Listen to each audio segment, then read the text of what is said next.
Hello दोस्तों, प्राचीन भारत की पिछली वीडियो में हम लोगों ने हड़प्पा सभ्यता के सारे महत्वपूर्ण प्रश्न देखे थे। आज की वीडियो में हम लोग वैदिक संस्कृति से 100+ क्वेश्चन देखेंगे। तो चलिए शुरू करते हैं। पहला क्वेश्चन है, पूर्व वैदिक या ऋग्वैदिक संस्कृति का काल किसे माना जाता है? तो सही उत्तर होगा दोस्तों ऑप्शन ए 1500 ईसा पूर्व से 1000 ईसा पूर्व।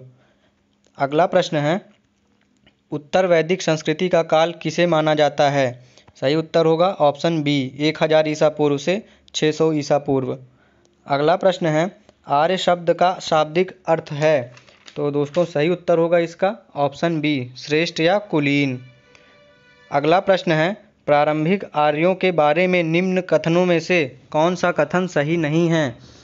तो दोस्तों सही उत्तर होगा इसका ऑप्शन डी वे मुख्यतः नगरों में निवास करते थे, जो कि गलत है। प्रश्न संख्या 5 है दोस्तों, इनमें से किस फसल का ज्ञान वैदिक काल के लोगों को नहीं था? सही उत्तर होगा ऑप्शन डी तंबाकू का। अगला प्रश्न है, उत्तर वैदिक काल के वेद विरोधी और ब्राह्मण विरोधी धार्मिक अध्यापकों को किस नाम से जाना जाता था? तो दोस्तों सही उत्तर है ऑप्शन बी श्रमण नाम से जाना जाता था। अगला प्रश्न है, वैदिक गणित का महत्वपूर्ण अंग है? सही उत्तर है ऑप्शन सी शुल्ब सूत्र। अगला प्रश्न है, किस वेद में प्राचीन वैदिक युग की संस्कृति के बारे में सूचना दी गई है? सही उत्तर है ऑप्शन ए ऋग्वेद में। बढ़ते हैं अगले प्रश्न की ओर। अगला प्रश्न है, निम्नलिखित में से उत्तर वैदिक काल में लिखे गए ग्रंथों का सही क्रम कौन सा है? सही उत्तर होगा दोस्तों ऑप्शन ए वेद, ब्राह्मण, आरण्यक और उपनिषद। बढ़ते हैं अगले प्रश्न की ओर। अगला प्रश्न है, वेदों की संख्या कितनी है? तो सही उत्तर होगा ऑप्शन सी 4 है। अगला प्रश्न है, कौन से 3 वेद संयुक्त रूप से त्रयी या वेदत्रयी कहलाते हैं? सही उत्तर होगा ऑप्शन ए यजुर्वेद, ऋग्वेद और सामवेद। प्रश्न संख्या 12 है दोस्तों, भारत के राज चिन्ह में प्रयुक्त होने वाले शब्द सत्यमेव जयते किस उपनिषद से लिया गया है? तो दोस्तों मुंडक उपनिषद से लिया गया है, ऑप्शन ए सही होगा। बढ़ते हैं अगले प्रश्न की ओर। अगला प्रश्न है, ऋग्वैदिक आर्यों का मुख्य व्यवसाय क्या था?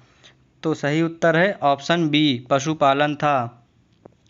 अगला है, भारतीय संगीत का आदि ग्रंथ कहा जाता है?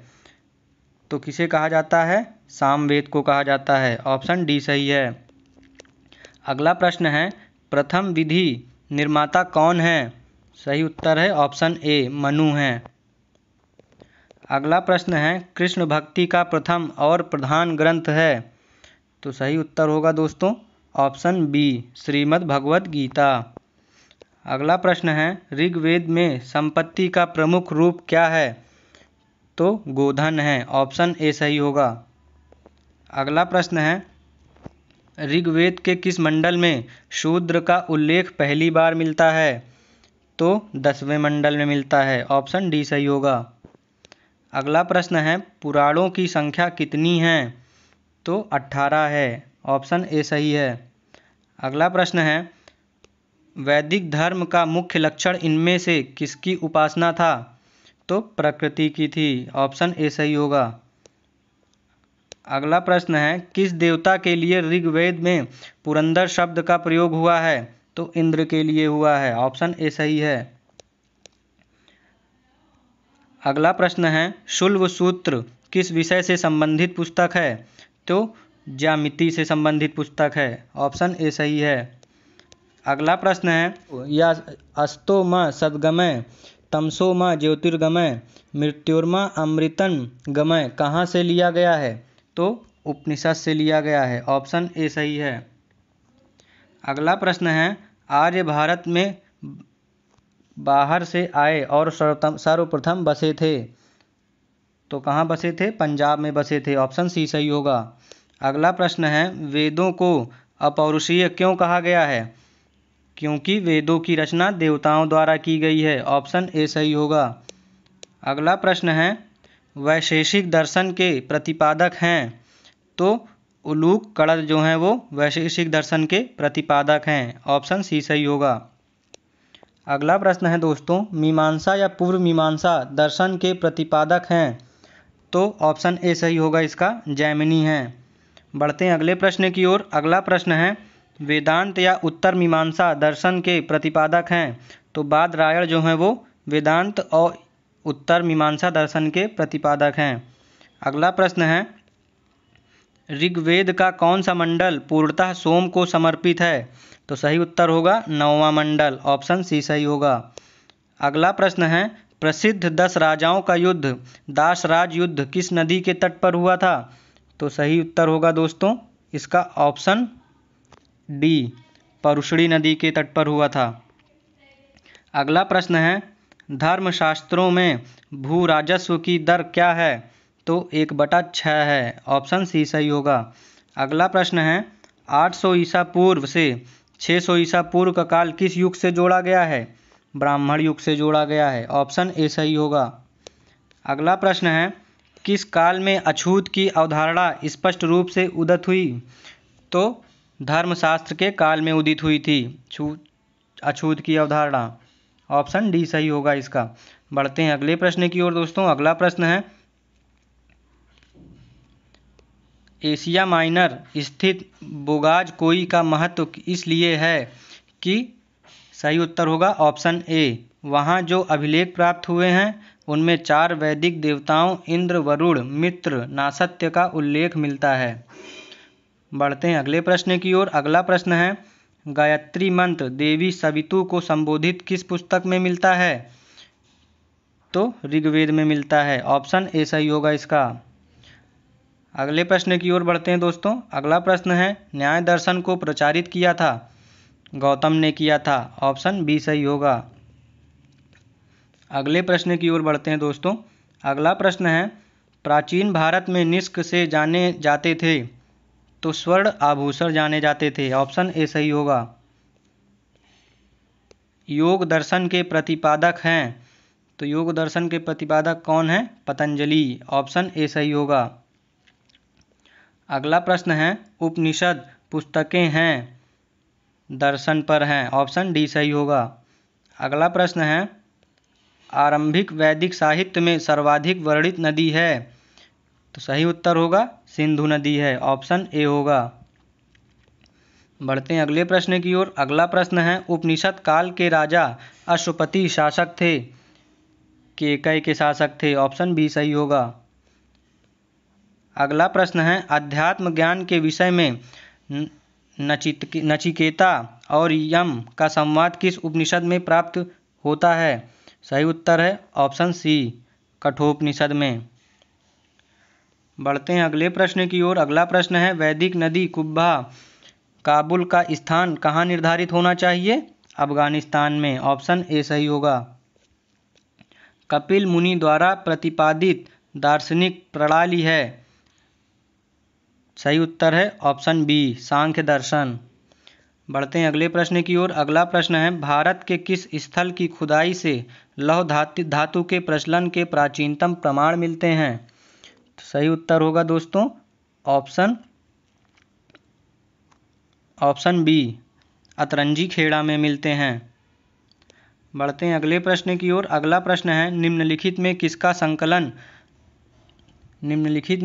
संकलन ऋग्वेद पर आधारित है? तो सही उत्तर होगा दोस्तों ऑप्शन बी, सामवेद। अगला प्रश्न है, निम्नलिखित में कौन प्रस्थान त्रयी में शामिल नहीं है? तो प्रस्थान त्रयी में शामिल कौन नहीं है? भागवत नहीं है, ऑप्शन ए सही होगा। कर्म का सिद्धांत संबंधित है? मीमांसा से संबंधित है, ऑप्शन बी सही होगा। अगला प्रश्न है, चरक संहिता नामक पुस्तक किस विषय से संबंधित है? चिकित्सा से संबंधित है, ऑप्शन सी सही होगा। बढ़ते हैं अगले प्रश्न की ओर। आगे बढ़ने से पहले दोस्तों आप लोगों से एक रिक्वेस्ट है, अगर आप लोग इस चैनल पर नए हैं तो चैनल को सब्सक्राइब कर लीजिए और नोटिफिकेशन बेल ऑन कर लीजिए, जिससे कि आप लोगों को डेली वीडियो मिलती रहेगी। तो चलिए बढ़ते हैं अगले प्रश्न की ओर। अगला प्रश्न है, यज्ञ संबंधी विधि विधानों का पता चलता है? तो कहाँ पता चलता है दोस्तों? यजुर्वेद से पता चलता है, ऑप्शन डी सही होगा इसका। अगला प्रश्न है, वैदिक युगीन सभा कौन सी थी? मंत्री परिषद की थी। अगला प्रश्न है, वैदिक युग में प्रचलित लोकप्रिय शासन प्रणाली थी? सही उत्तर होगा दोस्तों ऑप्शन डी गणतंत्र, ऑप्शन सी गणतंत्र। अगला प्रश्न है, सबसे प्राचीन वेद कौन सा है? तो ऋग्वेद है, ऑप्शन ए सही होगा। अगला है, निम्नलिखित में से कौन भारतीय दर्शन की आरंभिक विचारधारा है? तो सांख्य है, ऑप्शन ए सही होगा। अगला प्रश्न है, सांख्य, योग, न्याय, वैशेषिक, मीमांसा एवं वेदांत, इन 6 भिन्न भारतीय दर्शनों की स्पष्ट रूप से अभिव्यक्ति हुई वैदिक युग में हुई थी, ऑप्शन ए सही होगा इसका। अगला प्रश्न है, निम्नलिखित में वह दस्तकारी कौन सी है जो आर्यों द्वारा व्यवहार में नहीं लाई गई थी? सही उत्तर होगा ऑप्शन डी लुहारगिरी, लुहार। अगला प्रश्न है, ऋग्वेद के किन 6 मंडलों को वंश मंडल या गोत्र मंडल कहा जाता है? तो सही उत्तर होगा दोस्तों इसका ऑप्शन ए दूसरे मंडल से 7वें मंडल तक। अगला प्रश्न है, किस वेद में जादुई माया और वशीकरण मैजिकल चार्म एंड स्पेल्स का वर्णन है? सही उत्तर होगा ऑप्शन डी अथर्ववेद में। बढ़ते हैं अगले प्रश्न की ओर। अगला प्रश्न है, आर्य शब्द इंगित करता है, तो किसे इंगित करता है दोस्तों? सही उत्तर होगा ऑप्शन डी श्रेष्ठ वंश को। अगला प्रश्न है, ऋग्वेद में कुल कितने मंडल हैं? तो सही उत्तर होगा दोस्तों ऑप्शन डी 10 मंडल है। आर्य भारत में संभवतः आए, कहाँ से आए थे दोस्तों? मध्य एशिया से आए थे, ऑप्शन बी सही है। अगला प्रश्न है, कौन सा वेद अंशतः गद्य रूप में भी रचित है? तो सही उत्तर होगा दोस्तों ऑप्शन बी यजुर्वेद। अगला प्रश्न है,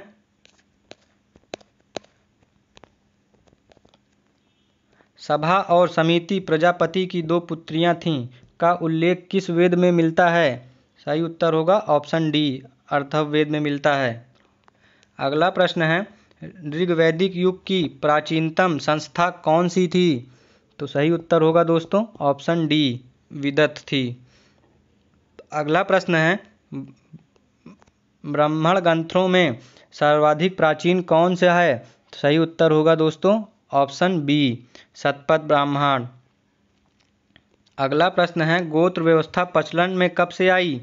तो सही उत्तर होगा दोस्तों ऑप्शन बी उत्तर वैदिक काल में आई थी। बढ़ते हैं अगले प्रश्न की ओर। अगला प्रश्न है, अनुलोम विवाह का अर्थ होता है? सही उत्तर है उच्च वर्ण पुरुष का निम्न वर्ण नारी के साथ विवाह, ऑप्शन ए सही है। अगला प्रश्न है, प्रतिलोम विवाह तब माना जाता था जब उच्च वर्ण की नारी निम्न वर्ण के पुरुष के साथ विवाह कर लेती थी, ऑप्शन बी सही होगा। अगला प्रश्न है, वैदिक युग में यव कहा जाता था, जौ को कहा जाता था, ऑप्शन बी सही होगा। अगला प्रश्न है, व्रीहि शब्द किसके लिए प्रयुक्त हुआ है? तो चावल के लिए हुआ है, ऑप्शन ए सही होगा। अगला प्रश्न है, अर्थव का अर्थ होता है? सही उत्तर होगा ऑप्शन ए पवित्र जादू। अगला प्रश्न है, प्राचीनतम व्याकरण अष्टाध्यायी के रचनाकार है? सही उत्तर होगा इसका ऑप्शन डी पाणिनि। अगला प्रश्न है, निम्न में से कौन सी स्मृति प्राचीनतम है? तो मनुस्मृति प्राचीनतम है, ऑप्शन ए सही होगा। अगला प्रश्न है, आदि काव्य की संज्ञा किसे दी जाती है? तो रामायण को दी जाती है, ऑप्शन ए है। अगला है, प्राचीनतम पुराण है, तो प्राचीनतम पुराण कौन सा है? मत्स्य पुराण है, ऑप्शन ए सही है। अगला प्रश्न है, ऋग्वेद में सबसे पवित्र नदी किसे माना गया है? तो सरस्वती को माना गया है, ऑप्शन बी सही होगा। बढ़ते हैं अगले प्रश्न की ओर। अगला प्रश्न है, वैदिक समाज की आधारभूत इकाई थी? तो कुल और कुटुंब थी, ऑप्शन ए सही होगा। अगला प्रश्न है, ऋग्वैदिक काल के उस सबसे प्रधान देवता की पहचान करें जिसकी स्तुति में 250 सूक्तों की रचना की गई थी। तो इंद्र की रचना 250 सूक्तों में की गई थी। ऑप्शन ए सही होगा। अगला प्रश्न है, किस वेद में सभा को नरिष्ठ अर्थात सामूहिक वाद विवाद या अनुल्लंघनीय कहा गया है? तो सही उत्तर होगा ऑप्शन डी, अथर्ववेद को। अगला प्रश्न है, किस रचना में नारी को सुरा और पाशा के साथ 3 प्रमुख बुराइयों में शामिल किया गया है? तो सही उत्तर होगा ऑप्शन ए, मैत्रायणी संहिता में। बढ़ते हैं अगले प्रश्न की ओर दोस्तों। अगला प्रश्न है, उत्तर वैदिक काल में किस देवता का सर्वोच्च स्थान प्राप्त था? तो प्रजापति को था सर्वोच्च स्थान प्राप्त। अगला प्रश्न है, संस्कारों की कुल संख्या कितनी है? सही उत्तर होगा दोस्तों 16 है। सी ऑप्शन सही होगा इसका। अगला प्रश्न है, 3 ऋण में शामिल नहीं हैं? तो सही उत्तर है ऑप्शन डी, मात्र ऋण। अगला प्रश्न है, ऋग्वैदिक काल से संबंधित मृद भांड संस्कृति है? तो सही उत्तर होगा ऑप्शन ए, गुरुवर्णी मृद भांड OCP संस्कृति। अगला प्रश्न है, उत्तर वैदिक काल से संबंधित मृद भांड संस्कृति है? सही उत्तर होगा ऑप्शन बी, चित्रित धूसर मृद भांड PGW संस्कृति। बढ़ते हैं अगले प्रश्न की ओर। अगला प्रश्न है दोस्तों, हरियाणा प्रांत में चित्रित धूसर मृदभांड PGW स्थल किस स्थान पर हाल में ही किए गए उत्खननों से प्रकाश में आया है? तो सही उत्तर होगा ऑप्शन बी, भगवानपुर। अगला प्रश्न है, प्राचीनतम विवाह संस्कार का वर्णन करने वाला विवाह सूक्त किसमें पाया जाता है? तो सही उत्तर होगा ऑप्शन ए, ऋग्वेद में पाया जाता है। अगला प्रश्न है, ऋग्वेद में अघन्य वध योग्य नहीं शब्द का प्रयोग किसके लिए किया गया था? तो गाय के लिए किया गया था। ऑप्शन बी सही होगा। अगला प्रश्न है दोस्तों, ऋत प्राकृतिक संतुलन स्थापित करने के कारण किस वैदिक देवता को ऋतस्य गोप कहा गया? तो सही उत्तर होगा दोस्तों ऑप्शन बी, वरुण को कहा गया। बढ़ते हैं अगले प्रश्न की ओर। अगला प्रश्न है, निम्नलिखित में से कौन मूलतः जल या समुद्र का देवता था? तो वरुण थे। ऑप्शन सी सही होगा। अगला प्रश्न है दोस्तों, 3 क्रमों पगों में तीनों लोक को माप लेने के कारण किसे उपक्रम कहा गया है? विष्णु को कहा गया है। ऑप्शन डी सही होगा। अगला प्रश्न है दोस्तों, मनुस्मृति मुख्यतः संबंधित है? तो किससे संबंधित है? समाज व्यवस्था से संबंधित है। ऑप्शन ए सही होगा। अगला प्रश्न है, गायत्री मंत्र की रचना किसने की थी? तो विश्वामित्र ने की थी। ऑप्शन बी सही होगा। अगला प्रश्न है, अवेस्ता और ऋग्वेद में समानता है, अवेस्ता किस क्षेत्र से संबंधित है? सही उत्तर होगा ऑप्शन बी, ईरान से। अगला प्रश्न है, निम्नलिखित में से कौन सी एक ऋग्वैदिक आर्यों की लाक्षणिक विशेषता नहीं थी? सही उत्तर होगा ऑप्शन बी, वे लोहे के उपयोग से परिचित थे। लाक्षणिक विशेषता नहीं है तो सही उत्तर होगा ऑप्शन बी, वे लोहे के उपयोग से परिचित थे। अगला प्रश्न है, ऋग्वेद में निम्नांकित किन नदियों का उल्लेख अफगानिस्तान के साथ आर्यों के संबंध का सूचक है? सही उत्तर होगा दोस्तों ऑप्शन सी, कुभा एवं क्रमु। बढ़ते हैं अगले प्रश्न की ओर। अगला प्रश्न है, आर्यों के आर्कटिक होम सिद्धांत का पक्ष किसने लिया था? तो सही उत्तर है ऑप्शन सी, बीजी तिलक ने लिया था। अगले प्रश्न की ओर बढ़ते हैं दोस्तों। अगला प्रश्न है, ऋग्वेद में कितने सूक्त हैं? तो दोस्तों सही उत्तर होगा इसका ऑप्शन सी, 1028 सूक्त हैं। अगला प्रश्न है, पूर्व वैदिक आर्यों का धर्म प्रमुखता था? तो प्रकृति पूजा और यज्ञ। ऑप्शन सी सही होगा इसका। अगला प्रश्न है, निम्नलिखित में से किसे भारतीय परमाणुवाद का जनक कहा जाता है? तो महर्षि कणाद को कहा जाता है। ऑप्शन सी सही होगा। अगला प्रश्न है, शतपथ ब्राह्मण से संबंधित राजा विद्येध बांधव से संबंधित ऋषि थे। तो ऋषि गौतम रहुगढ़ थे। ऑप्शन डी सही होगा इसका। अगला प्रश्न है दोस्तों, ऋग्वेद के 10वें मंडल में निम्नलिखित में से कौन सा स्रोत विवाह समारोहों पर प्रकाश डालता है? सही उत्तर होगा ऑप्शन ए सूर्या सूक्त। अगला प्रश्न है दोस्तों, निम्नलिखित में से किस ग्रंथ को सतसाहित्री संहिता के नाम से भी जाना जाता है? सही उत्तर होगा ऑप्शन बी महाभारत को। वैदिक संस्कृति से सारे महत्वपूर्ण प्रश्न यहीं पर समाप्त होते हैं। अगली वीडियो में हम लोग महाजनपद काल से कुछ महत्वपूर्ण प्रश्न देखेंगे। धन्यवाद दोस्तों।